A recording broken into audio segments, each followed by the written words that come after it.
Day. It is Friday. I am Dr. Wanita Mercer, and I am your workplace revivalist. Yes, okay, that's my lingo, my jingle there, right? But I hope everyone is having a blessed day. I just want to take a moment to respond to California's classification of bees. When I saw the headline for this, I was just like, oh, this is going to be good. This is so good, so good. Um, and really get into the story of everything that's going on with this. But we're going to talk about workplace ambiguity and critical definitions and how important it is to the work that we do, our relationships, our goals, all of that that we strive to achieve every day. It's crucial. It's crucial to this.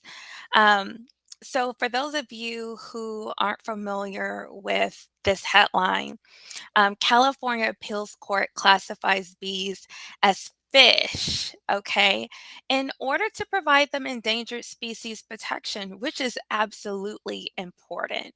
I'm a huge supporter of that. I definitely am so grateful that they did this because we need bees. We need them. I don't know if you know, but my mother, she wrote a book called The Kingdom of Honey. It's a great book. As a matter of fact, um, oh, I thought I had one by me. Ah, sorry. I thought I had one by me. I don't. Um, but it's a great book. It's available on Amazon. So shout out to her by Kathy Morris Mercer. Um, but the book really just talks about the importance of bees and the work that they do to this particular kingdom. And it's just a great reminder for us all that we need bees. We need bees to pollinate um, the food that grows for us, and not just for us, but our livestock as well. If you choose to, be a heavy meat eater, well, this applies to you too because your primary protein um, in your diet is not eating other protein like that. They're eating, plants and grass and, all sorts of things. So it's like even for those people who don't really care about things like this, I do want you to know that it is important to your life and your lifestyle and your diet that you choose to have. So, um, just a plug in for that. We need bees. And so this is a good thing. It really is a good thing. But it also does kind of present this opportunity to talk about, you know, the ambiguity that was in place here, because they basically classify bees as fish simply because the law provided them the opportunity to do that, um, whereby invertebrates, which is all animals without backbones, are protected under this law in California. And let's be real, most of the animals on the planet are invertebrates. In fact, about 80% of the world's animals are insects, according to Xerces press release. Okay, so this one law really could cover 80% of animals, um, classified endangered or not, right? So then we get into then why is this general? And even though in the case of this, it worked for the bees, why is the law continuing to be written this way and people don't want to change it, right? But who is challenging this? Because let's be honest, the only reason that we know about this is because it went to court, and we know for every court case there's an opposing side. So who is opposing the bees being classified as fish so that they could be considered endangered? Well, it was farmers. It was farmers. They need bees, but they don't love bees. And the reason I say that is because anything you love, you don't want to bring any harm to it, right? You want to do everything you can to protect it, to make sure that it can thrive and to carry on in its purpose to do. That's what love looks like. But in the case of these farmers, they simply didn't want more policies and practices put into place, structure put into place to prevent them from carrying out their daily activities. That does, as a matter of fact, include bees heavily, right? As you know, bees are very important to farmers. So it's not that um, they don't need them, right? But they do in fact need them, but didn't want to be inconvenienced. Does that sound familiar, right? And we see this a lot in organizations where we know that things aren't working, but simply because we don't want to be inconvenienced, we don't make changes. And we can't be that way, right? We have to put in the work. And so we have to realize that when definitions are too broad and roles and responsibilities or policies and even our goals are unclear, it is detrimental to the organization. It absolutely is. There's just no way around it. And so often we get comfortable with this. And I don't understand why, right? Because let's be clear here, bees are not fish. Even though it works in their favor, right, to be considered fish regarding this law for them to be protected, the next law may not be that way because of how it's written, right? And that's the problem with laws or organizational policies, right? As we could put it in the context of the workplace, that have been in place for, 30, 40, 50, maybe even 100 years. And it's like, is it still relevant? Bees are not fish. We know this. Bees are not fish. So organizations stop calling bees fish, right? Um, those policies that need to change, bees are not fish. Those rules and regulations that are no longer relevant, bees are not fish. um, the resources that you say we have but really don't, bees are not fish. And so this could be applied to so many different things. As a matter of fact, I'll probably walk it around for the next week saying, you know what? Bees are not fish. We're not doing this. We're not calling bees fish, right? Um, we have to be clear. And when we're talking about clarity and really getting rid of this ambiguity that is in organizations running rampant, what we're really saying is that what is the goal? And is it relevant to our current mission and vision? What is the problem? Too often, we don't want to clearly define even the problem. And with my background in research, especially, writing a dissertation and teaching my graduate students and doctoral students to do sound research, it always begins with identifying the problem. And if you cannot first describe the problem well and be specific as to what the problem is and the pending consequences, then it's going to be really hard to build a case around change and, for making a case for why your research is important. Right? To why take the time, why take the resources, why collect data, why bother people to learn about their experiences if you really have not identified and clearly defined the problem.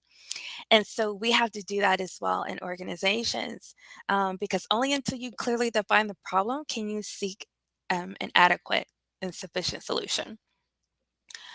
What is the definition, right? And is that definition still relevant to our mission and vision? What is the role, right? When you look at job descriptions and different roles and how you structure your organization, is that still relevant? Is it sufficient for what you need? And also policies. and procedures that you have. So we have to be very intentional about clear definitions to remove any ambiguity so that people can do what? Do their job, right? And do it well. Because also we have to realize that knowing what something is not is just as important as knowing what it is. Okay. Too often we focus so much on just defining what something is that we forget to really build boundaries also around what it isn't and to outline that. And sometimes that can give the greater clarity to something or issues, even in your personal relationships, right? We can use this and understand this.